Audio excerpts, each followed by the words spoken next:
أعوذ بالله من الشيطان الرجيم. بسم الله الرحمن الرحيم.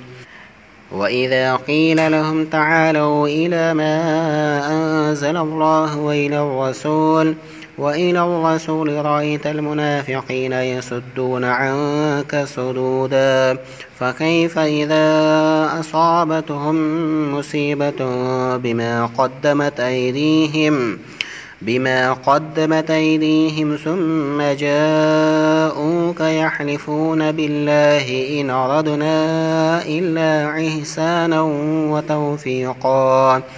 أولئك الذين يعلم الله ما في قلوبهم فاعرض عنهم وعظهم وقل لهم في أنفسهم قولا بليغا وما أرسلنا من رسول إلا ليطاع بإذن الله ولو أنهم إذ ظلموا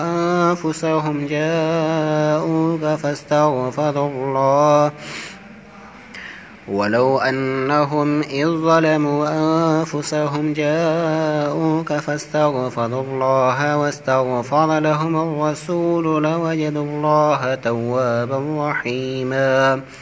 فلا وربك لا يؤمنون حتى يحكموك فيما شجر بينهم ثم لا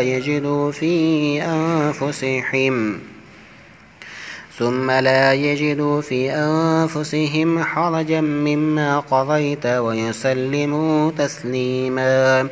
ولو أن كتبنا عليهم أن اقتلوا أنفسكم أو اخرجوا من دياركم ما فعلوه إلا قليل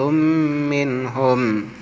ولو أنهم فعلوا ما يوعظون به لكان خيرا لهم وأشد تثبيتا وإذا لآتيناهم من لدنا أجرا عظيما ولهديناهم صراطا مستقيما صدق الله العظيم.